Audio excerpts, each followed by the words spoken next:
से कहते हो मौलाना टाइम नहीं मिलता, झूठ बोलते हो। व्हाट्सएप के लिए टाइम मिलता है, फेसबुक के लिए टाइम मिलता है, दोस्तों के साथ गपशप करने के लिए टाइम मिलता है। अल्लाह के लिए 10 मिनट नहीं है तुम्हारे पास। क्रिकेट चल रही थी तो हाथ बांध बांध के नुक्कड़ों पे खड़े रहकर घंटों देखते रहे, उसके लिए टाइम था। हंसने की बात नहीं कि कौन जीता कौन हारा, तुम्हें क्या मिला। अब तो तुमने क्रिकेट को भी जुआ बना दिया, जुआ, उस पे बोलियां लगती रही। सुन लो, मुसलमान होने के लिए कुछ तो गैरत करो, अपनी मुसलमानियत का कुछ तो ख्याल करो।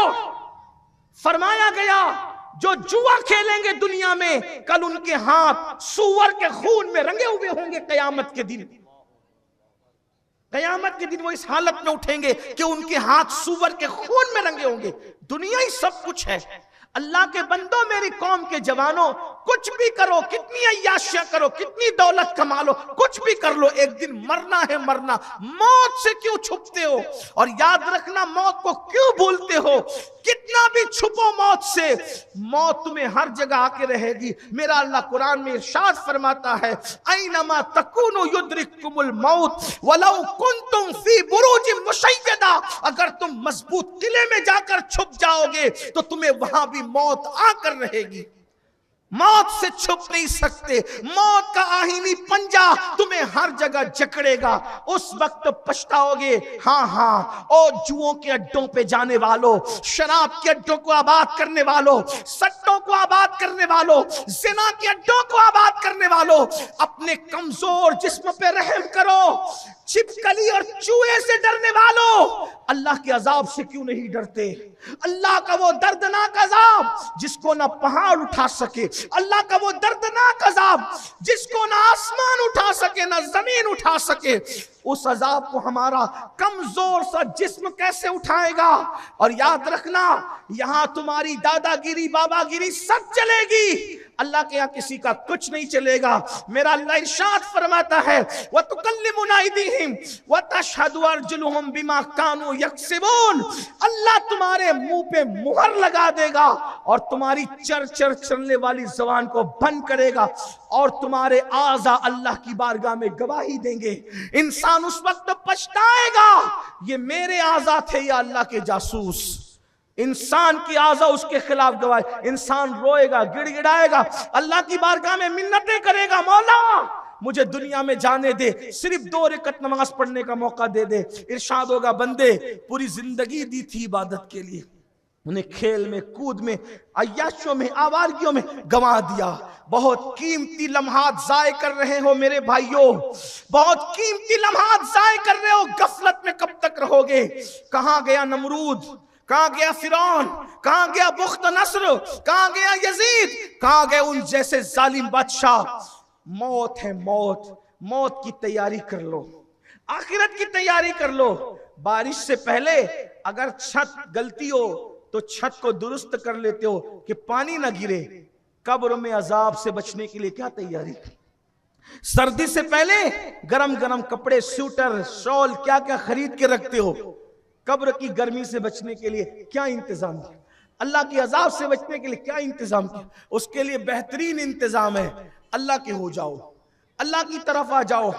अल्लाह पाक इरशाद फरमाता है, फमन शाअ अत्तखज़ इला रब्बिही माबा। जो चाहे वो अल्लाह की चादर के नीचे अपना ठिकाना बना ले, चादर करम के नीचे, जो चाहे। अगर चाहते हो अल्लाह के करम का ठिकाना मिल जाए, अल्लाह ने तुम्हें इख्तियार दिया है, तुम्हारे हाथ में। या पाप और जराइम करके जहन्नम का ईंधन बन जाओ शैतान के साथी बनके, या तौबा करके नेक और परहेजगार बनके अल्लाह की करम के चादर के नीचे अपना ठिकाना बना लो। क्या चाहते हो बताओ? अल्लाह ने दुनिया में इसीलिए भेजा, अल्लज़ी खलकल मौत वल हयात लियब्लुवकुम अय्युकुम अहसनु अमला। हमने जिंदगी और मौत को पैदा करके तुम्हारी जांच की, तुम्हारा इम्तिहान लिया, तुम्हें आजमाया कि कौन थोड़ी सी जिंदगी को पाकर अच्छा अमल करता है। अच्छी अमल कर लो। ये दुनिया में पहली और आखिरी बार आए हो, इससे पहले दुनिया में कभी नहीं आए थे, इसके बाद कभी नहीं आओगे। 7 जन्म नहीं है, जन्म जन्म नहीं है। इस्लाम में एक ही जन्म है, एक ही बार पैदा होंगे, एक ही बार मरेंगे, एक ही बार दुनिया में आए, एक ही बार दुनिया से जाओगे, इसके बाद फिर कभी आना नहीं होगा। बताओ क्या ख्याल है?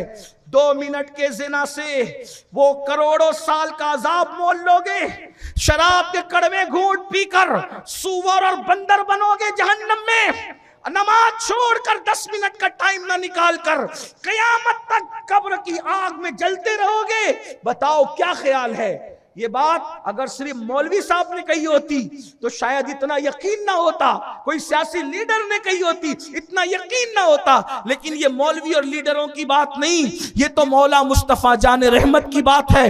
इतनी सच्ची शख्सियत ने ये बात कही है कि उनकी सच्चाई की गवाही उनके दुश्मनों ने भी दी है।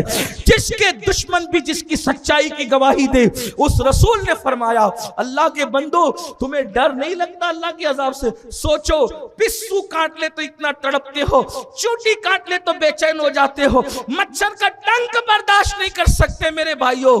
जहन्नम का वो अजाब, अल्लाह का वो अजाब कैसे बर्दाश्त करोगे? आइए वो जो हदीस पढ़ी जा रही थी उसको सुन ले। अल्लाह के सच्चे नबी तुम्हारे और मेरे आका इरशाद फरमाते हैं, बेनमाजी को 3 मुसीबतें दुनिया में आएगी, 3 मरते वक्त आएगी, 3 कब्र में आएगी और 3 मैदान महशर में। यानी बेनमाजी कुल 12 मुसीबतों की गठरी बनेगा। 12 मुसीबतों के लिए तैयार रहो। या 10 मिनट का वक्त निकाल के नमाजी बन जाओ, या फिर इन मुसीबतों के लिए तैयार हो। अब कौन सी मुसीबतें? सुन ले, मैं इख्तिसार से उसको पढ़ रहा हूं। नंबर 1, अल्लाह के सच्चे नबी सादिक व मसदूक सल्लल्लाहु अलैहि वसल्लम इरशाद फरमाते हैं, जो नमाज छोड़ेगा दुनिया की पहली मुसीबत, अल्लाह उसकी रोजी से बरकत उठा लेगा। अब कुछ लोग ऐसे भी है, कुछ सेठ लोग भी यहाँ होंगे, इधर उधर खड़े रह के यहाँ बैठ के सुन, कहिए तो क्या बात हुई, मैं तो करोड़पति हूँ, लखपति हूँ, नमाज कभी पढ़ता ही नहीं, जुमा की 2 रकात पढ़ के भागता हूँ, कभी जुमा भी नहीं पढ़ता। ये क्या मौलवी कह रहे थे जो नमाज नहीं पढ़ता उसकी रोजी में से बरकत उठा ली जाती? याद रखना, लखपति करोड़पति बन जाना और बात है, और बरकत का होना और बात है। ये लखपति करोड़पति कसरत का नाम है और बरकत किसी और चीज का नाम। इसीलिए बुजुर्गों ने फरमाया, अल्लाह से कसरत मत मांगो, अल्लाह से बरकत मांगो। तवज्जो है आपकी? तवज्जो है? गुंबदों मीनार के शहर में बसने वालों, उर्दू अपनी मादरी जबान है। पूरे महाराष्ट्र में सबसे अच्छी अगर उर्दू जबान की बोली जाती है तो हमारा अपना शहर है। तवज्जो है आपकी? उर्दू का एक जुमला बोल रहा हूं, इसको दिल पे लिख लेना। अल्लाह से कसरत मत मांगो, अल्लाह से बरकत मांगो। कसरत की अहमियत नहीं है, बरकत की अहमियत है। समझाऊं मिसाल के जरिए से? समझाऊं? कुत्ते के बच्चे कसरत से पैदा होते हैं, मगर हर दरवाजे पर कुत्ता नजर नहीं आता। बकरी के बच्चे बरकत से पैदा होते हैं, करोड़ों अरबों खरबों बकरियां रोजाना ज़बह होती है, फिर भी हर दरवाजे पे नजर आती। कुत्तों का रेवड़ नजर नहीं आएगा, रेवड़ बकरियों का नजर आता है। कुत्ते अकेले अकेले फिरते, वहां कसरत है, वहां बरकत है। और पता चला कसरत की अहमियत नहीं है, बरकत की अहमियत है। दूसरी और खूबसूरत मिसाल आपको बता दूं अच्छे से, यजीद के 8 या 12 बेटे थे, कसरत थी। इमाम हुसैन का एक ही लाल था, बरकत थी। आज यजीद की औलाद नजर नहीं आती, मोहल्ला मोहल्ला हुसैन की औलाद नजर आती है। कसरत और बरकत में फर्क है। अजमेर मोहल्ला में हुसैन का बेटा, वारिस देवा हुसैन का बेटा, साबिर कलियर हुसैन का बेटा, अहमद कबीर हुसैन का बेटा, शेख अब्दुल कादिर जिलानी हुसैन के, शाह बरकतुल्लाह हुसैन के। तवज्जो करें, मुसलमान जहां रहते हैं वहां कोई ना कोई सैयद औलाद हुसैन मौजूद। देख, कसरत नहीं बरकत में। इसीलिए याद रखना, कसरत वाला फंसता है, बरकत वाला कभी नहीं फंसता। और याद रखो, मेहनत से कसरत होती है, नमाज से बरकत होती है। मस्जिद आओ, बरकत होगी इंशाअल्लाह। इसीलिए इस्लाम अदद की बात नहीं करता, इस्लाम मदद की बात करता है। 313 में अदद कम थे लेकिन अल्लाह की मदद थी इसलिए कामयाब। आज मुसलमान अदद में है, मदद नहीं है, इसलिए दर दर के भिखारी बने, दर दर ठोकरें खा रहे। याद रखना, मेहनत से अदद आता है, नमाज से मदद आती है। मेहनत से कसरत होती है, नमाज से बरकत होती है। तो अल्लाह के रसूल फरमाने क्या, आज करोड़पति लखपति होकर भी हाय हाय कर रहा है, परेशान है, बेचैन है, बेकरार है। जाके पूछो सेठ लोगों से, सेठ क्या गरीब भी बदमाश है आजकल का? तो गरीब के पेट में भी 4 पांव है। जुम्मे के दिन एक दिन छुट्टी मिलती है तो वो भी घड़ी देख कर क्या था, अभी तो पहली अजान हुई है, अभी पहली अजान, दूसरी अजान के वक्त सेठ भी जाएगा कि उसको उस पर चर्बी चढ़ी, और गरीब भी जाएगा कि उसके पेट में 4 पांव है। जिस कौम का अमीर गरीब सब बिगड़ जाए, उस कौम को कौन बचा सकता अल्लाह की अजाब से? बुरा मत मानना, नश्तर जो लगाता है वो दुश्मन नहीं होता। हमारे होना अपनों ही से ये बातें कही जा सकती है। आज से 50 साल पहले का मालेगांव देखो, 60 साल पहले का मालेगांव देखो। सुबह 10 बजे 9 बजे तक पगार हो जाती थी। अमीर गरीब सब अजान से पहले या कम से कम अजान तक मस्जिद में पहुंच जाते थे। अभी तो जनाब लोग वो मस्जिद ढूंढते हैं जहां सबसे आखिरी में जुमा हो, ताकि 12 बजे सो के उठे, 2 बजे तक पगार हो, और उसके बाद झूठे मुंह जो है वो पता नहीं क्या क्या करते हैं, और उसके बाद फिर आखिरी जमात तलाश करेंगे। अल्लाह के बंदो, आखिरी जमात ढूंढने वालों आखिरी में रह जाओगे। जुमा के लिए हुक्म ये है, पहले आओ, पहले बैठो, पहली सफ में रहो, मसनून वक्त में नमाज पढ़ो, सुन्नत वक्त में नमाज पढ़ो। फिर हम जैसे लोग भी मजबूर होते हैं, फिर सोचते हैं कि चलो अब ये नवाब लोग लेट आते हैं तो इनका जुमा ना छूटे, तो हम भी लेट करते हैं। लेकिन मसनून वक्त जुमा का बेहतरीन नमाज वो है जो सुन्नत वक्त में अदा की जाए।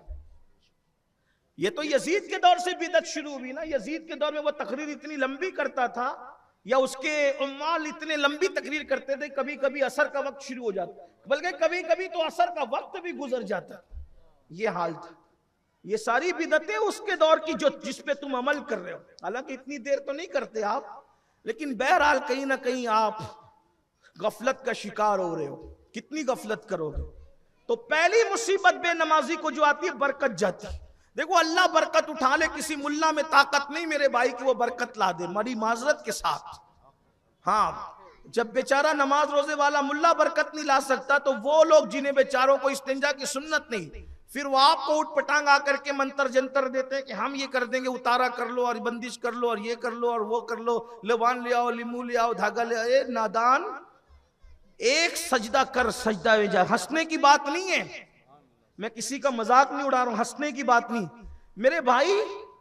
एक सूरे फातिहा जब तुम पढ़ते हो, सूरे फातिहा, उसकी बरकत देखो। सूरे फातिहा में फरमाया, जिस बीमार को लोग लाइलाज करार दें, 41 बार सूरे फातिहा पढ़ के दम करो, अल्लाह ताला लाइलाज बीमार जिसको कह दिया गया उसमें भी शिफा अता फरमाए। सूरे फातिहा सबको याद है, अल्हम्दु की सूरत सबको याद है। तो हमारा मजहब लिंबू डोरे धागे का मजहब नहीं है। हमारा मजहब शरीयत वाला, रसूलुल्लाह वाला, दीन की तालीम वाला। हाँ, कहीं कहीं उसकी जहां जरूरत पड़ती है वो उलमा ने इजाजत दी है, जितनी हद तक दी उतना इस्तेमाल करो। मैं उसकी मुखालफत भी नहीं करता। देखो, मैं मुखालफत नहीं करता, लेकिन आपको मैं ये बताना चाहता हूं कि आप मेरी बात को तवज्जो से सुने। बस देखिए, जैसे मिसाल के तौर पे, कल के कोई ये ना कहें कि भाई जाके तावीज का मजाक उड़ाया। मैं कैसे मजाक उड़ाऊंगा? हमारे बुजुर्गों लोग तावीज देते थे, तो मैं कैसे मजाक उड़ाऊं? लेकिन मैं आपको ये बताना चाहता हूं कि तावीज का जहां इस्तेमाल है वहीं है। जैसे आपको एक बात बताता हूं, शक्कर आप चाय में डालते हैं, चाय अच्छी बनती है ना, मीठी चाय अच्छी लगती है। शक्कर चाय में डालें अच्छी लगती है, शक्कर हलवे में डालें तो भी अच्छी लगती है, शक्कर खीर में डालें तो भी अच्छी लगती है। अब आपने खीर में डाला, हलवे में डाला, चाय में डाला, कहा क्या टेस्टी चाय बनी, क्या अच्छा हलवा बना, क्या अच्छी खीर बनी। कोई देड़ होशियार था, कहा ये कमाल शक्कर का है, ये कमाल शक्कर का है। फिर उसने सालन बनाया, सालन में भी शक्कर डाल दी, क्या हाल होगा? सालन बिगड़ेगा कि नहीं बिगड़ेगा? अब बिगड़ गया तो क्या कहा, अरे सालन बिगड़ गया।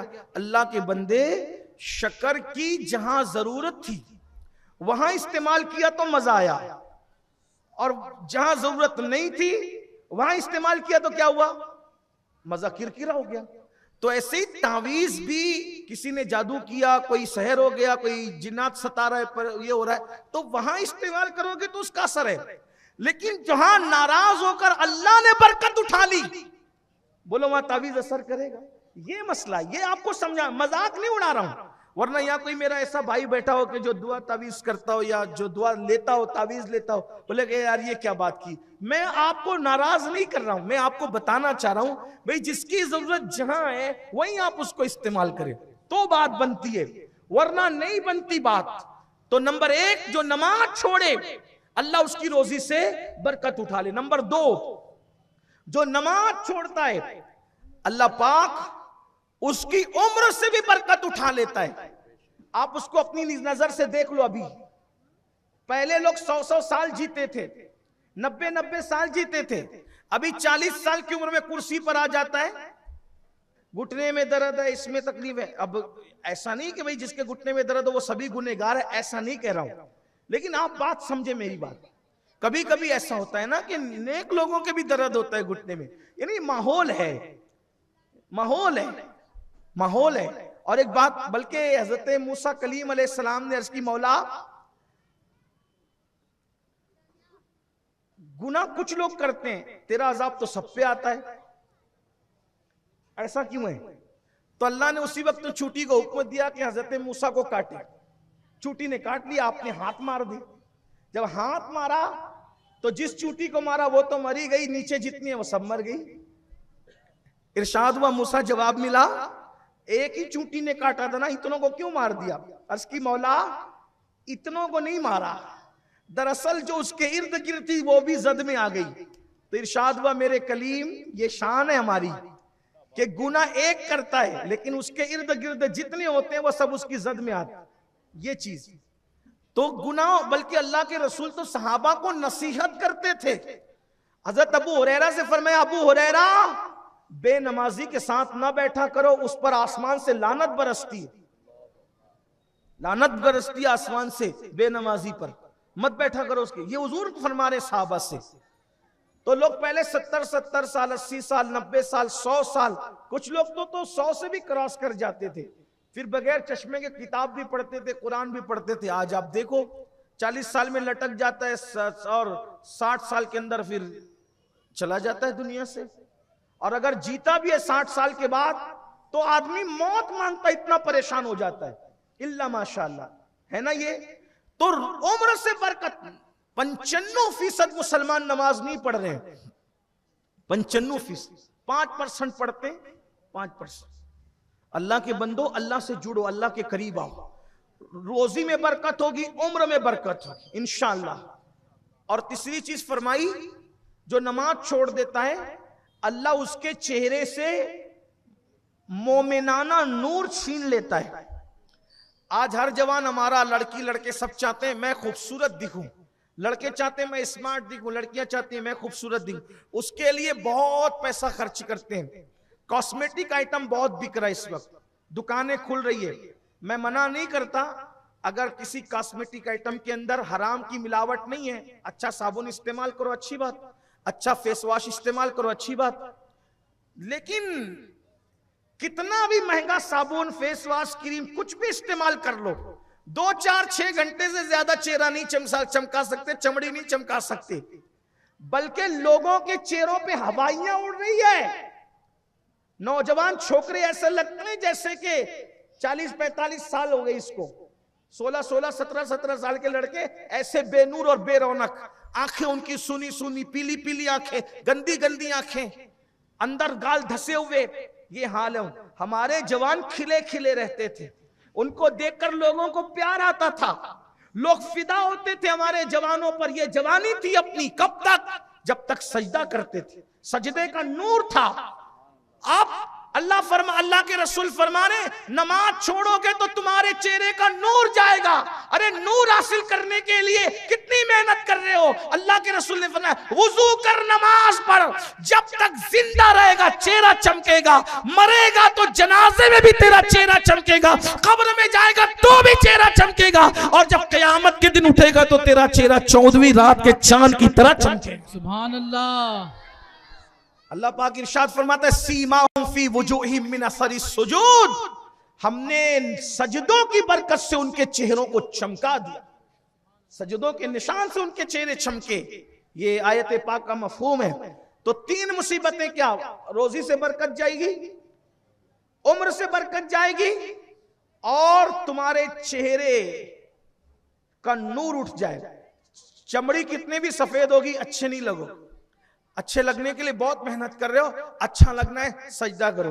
आपको बताऊं सजदे में अल्लाह ने वो तासीर रखी है, जो लंबे लंबे सजदे करते हैं उनके चेहरे की रौनक बढ़ती है। हमारे उलमा, हमारे अल्लाह वाले लोग बूढ़े जितने होते जाते हैं उतने वो खूबसूरती उनकी बढ़ती जाती है। क्यों बढ़ती है? क्यों बढ़ती? अच्छे क्यों लगते? वो एक रौनक है, एक नूर है सजदे का। इंशाअल्लाह जनाजे में भी रहेगा वो। अब आप सोचते होंगे कि सजदे से रौनक कैसे आती है, वो करके देखें। लेकिन दूसरी बात, नूरानी चेहरे के लिए सजदा नहीं करना, अल्लाह को राजी करने के लिए करना। अब सुने 3 मुसीबतें मरते वक्त आएगी बेनमाजी को। अल्लाह अकबर। 10 मिनट निकालो, सारी मुसीबतों से बच जाओ। आका इरशाद फरमाते हैं, गौसे पाक उसको लिख रहे हैं, मरते वक्त 3 मुसीबत। नंबर 1, बेनमाजी मरेगा तो जलील और रुसवा होके मरेगा। मरने से पहले वो जलील होगा, उसकी इज्जत जाएगी। कितना भी बड़ा कारपोरेटर हो, कैसा भी बड़ा मालदार हो, कितना भी बड़ा मुखज्जर कौम हो, कुछ भी हो, बेनमाजी है, मरने से पहले अल्लाह उस पर ऐसी आंधी लाएगा, तूफान लाएगा कि जलील होगा, जलील होके मरेगा। आज हर आदमी इज्जत चाहता है, क्यों नहीं नमाज पढ़ते? 10 मिनट का टाइम क्या चीज है, क्या बड़ी चीज है? मेरे भाइयों, अगर पान खा लो ना तो 10 मिनट में पान भी नहीं चबाया जाता। पान चबाने में भी 10 मिनट से ज्यादा का टाइम लगता है। लेकिन मेरे अल्लाह ने नमाज इतनी आसान कर दिया है कि 10 मिनट के अंदर एक वक्त की नमाज हो जाती। 50 मिनट दे दो, दुनिया और आखिरत संवार लो। हय्या अलस सलाह, नमाज की तरफ आओ, हय्या अलल फलाह, कामयाबी तुम्हें मिल जाएगी। जलील होके मरेगा बेनमाजी, जिल्लत की मौत मरेगा, जिल्लत की मौत। जिल्लत की मौत से बचना है, सजदों को लाजिम पकड़ो, आज ही तौबा करो, आज ही पलटो अल्लाह की तरफ, अल्लाह को मना लो। सबको मनाना मुश्किल है, सबसे आसान अगर किसी को मनाना है तो वो अल्लाह को मनाना आसान है। 2 आंसू निदामत के गिरा लो, तौबा कर लो, इस्तिगफार कर लो, अल्लाह राजी हो जाएगा। पलट आओ उसकी तरफ। मरने के बाद तो उसकी तरफ पलट कर जाना ही है। जीते जी पलट कर आओगे तो नहीं पछताना पड़ेगा, मर के पलटोगे बदअमालियों की वजह से पछताना पड़ेगा। जीते जी पलट जाओगे, नहीं पछताना पड़ेगा। अल्लाह करोड़ों माओं से ज्यादा प्यार करता है मेरे भाइयों। अल्लाह को मनाओ, राजी करो। तो फरमाया बेनमाजी मरेगा तो जलील होके मरेगा। नंबर 2, अल्लाह बेनमाजी को जब मौत आती है इतनी भूख उस पे मुसल्लत करता है कि सारे जमाने का खाना भी खिला दो उसका पेट नहीं भरेगा, वो भूख से तड़प तड़प के मरेगा। बेनमाजी भूख से तड़प तड़प के मरेगा। ये दूसरी मुसीबत। सोचो रमजान शरीफ के वक्त, इफ्तार के वक्त भूख का क्या हाल होता है, और जब मौत की भूख होगी तो कैसा खतरनाक हाल होगा। कोई खिला सकेगा? कोई खिला सकेगा? कोई मुंह में डाल सकेगा? और अगर डाल भी दिया तो क्या चबा सकोगे, निगल सकोगे? उस वक्त की पोजीशन तो ये है कि पानी भी घूंट से नहीं पी सकते, लोग चमचे चमचे से पिलाते हैं। तो फरमाया अल्लाह के रसूल ने, भूखा मरेगा बेनमाजी, भूख से तड़पेगा, तड़प कर उसकी तड़प होगी, भूख से तड़प के मरेगा वो। और फिर तीसरी बात फरमाई, अल्लाह उस पर इतनी प्यास मुसल्लत करेगा। अल्लाह अकबर। एक दूसरे मकाम पे फरमाया गया, 7 समुंदर का पानी भी उसके मुंह में निचोड़ दो तो भी उसकी प्यास कोई बुझा नहीं सकता। ये 3 मुसीबतें, जलीलों के मरेगा, भूखा मरेगा, प्यासा मरेगा। हाय हाय, 10 मिनट निकाल लेता तो क्या हो जाता? सिर्फ 10 मिनट। फजर में 10 मिनट, जोहर में 10 मिनट, असर में 10 मिनट, मगरिब में 10 मिनट, इशा में 10 मिनट, कुल 50 मिनट निकालो, कितनी बड़ी मुसीबत से बच रहे हो। फिर मेरे आका इरशाद फरमाते हैं, 3 मुसीबतें उसको कब्र में आएगी। कब्र में 3 मुसीबत। नंबर 1, जब उसको कब्र में रखा जाएगा चारों तरफ से उसकी कब्र उसको दबाएगी, अपनी खूबसूरत नर्म नाजुक उंगलियों को एक दूसरे में मिला के फरमाया ऐसे, ये देखो, अपने सहाबा को बताया हमारे हाथ उन जैसे नहीं है, हमारी उंगलियां उन जैसी नहीं, वो तो बहुत आला हस्ती, हम तो उनके गुलाम इब्ने गुलाम इब्ने गुलाम इब्ने गुलाम, सगाने कूचे दर है, सगाने कूचे यार है। आका ने मगर अपने खूबसूरत हाथों को एक दूसरे में उंगलियां यूं दाखिल करके फरमाई, लोगों जब बेनमाजी को उसकी कब्र में रखा जाता है और कब्र चारों तरफ से दबाती है तो उसकी दोनों तरफ की पिसनी एक दूसरे में यूं मिल जाती, यूं फरमाया, क्या हाल होगा।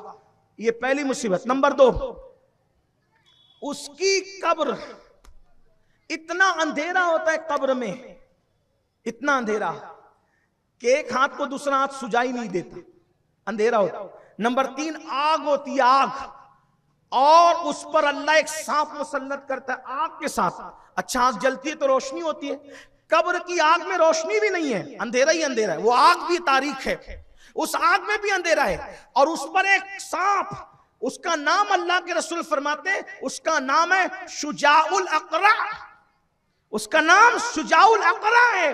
आका फरमाते 70 साल लंबाई का है वो, और बुख्ती ऊंट की तरह मोटा है वो, उसकी आंखों से आग निकलती है, उसके नाखून जो है वो लोहे के है, वो जब किसी को डंक मारता है आका इरशाद फरमाते 1000 साल तक के जहर उसके जिस्म में घूमेगा, वो जमीन में धसेगा। और मेरे सच्चे नबी ने फरमाया, अल्लाह के हबीब इरशाद फरमाते जिसने फजर नहीं पढ़ा जोहर तक डसेगा, जोहर नहीं पढ़ा असर तक डसेगा, असर नहीं पढ़ा मगरिब तक, मगरिब नहीं पढ़ा इशा तक, इशा नहीं पढ़ा फजर तक, इस तरह कयामत तक वो सांप उसको डसता रहे, कयामत तक। खेत का सांप डस ले क्या हाल होता है, जंगल का सांप डस ले क्या हाल होता है, खेत का बिच्छू डस ले क्या हाल होता है, कब्र का वो सांप कयामत तक डसेगा। 10 मिनट का टाइम क्या किसको कहते हैं, 10 मिनट, सिर्फ 10 मिनट, दुनिया और आखिरत की काम। 3 मुसीबतें उसको कब्र में आएगी। फिर फरमाया 3 मुसीबतें आखिरत में, मैदान महशर में। नंबर 1, जब मैदान महशर में वो उठेगा, अल्लाह उस पर नजर रहमत नहीं फरमाएगा, अल्लाह उससे नाराज होगा, अल्लाह उस पर नजर रहमत। सोचो जरा, किसी के घर की शादी में जाओ और वो बात ना करे तो आप पे क्या गुजरती है, सोचा कभी? किसी के घर की शादी में ना जाओ, शादी में जाओ वो बात ना करे क्या गुजरती है, यार उसने मेरा हाल भी नहीं पूछा, उसके घर गया था यार मैं, उसने मुझे बात भी नहीं की। मैदान महशर में अल्लाह नजर रहमत नहीं करेगा, अल्लाह नाराज होगा बेनमाजियों से। नंबर 2, दूसरी मुसीबत, अल्लाह जब उससे हिसाब लेगा सख्ती से लेगा। अगर अल्लाह नरमी से भी हिसाब ले तो हम नहीं दे सकते। आका फरमाते हैं अल्लाह बेनमाजी से सख्ती से हिसाब लेगा। और तीसरी मुसीबत जो 12वीं पूरी हो रही है वो ये, आका फरमाते हैं अल्लाह उसको जहन्नम में दाखिल कर देगा, उसका ठिकाना जहन्नम होगा।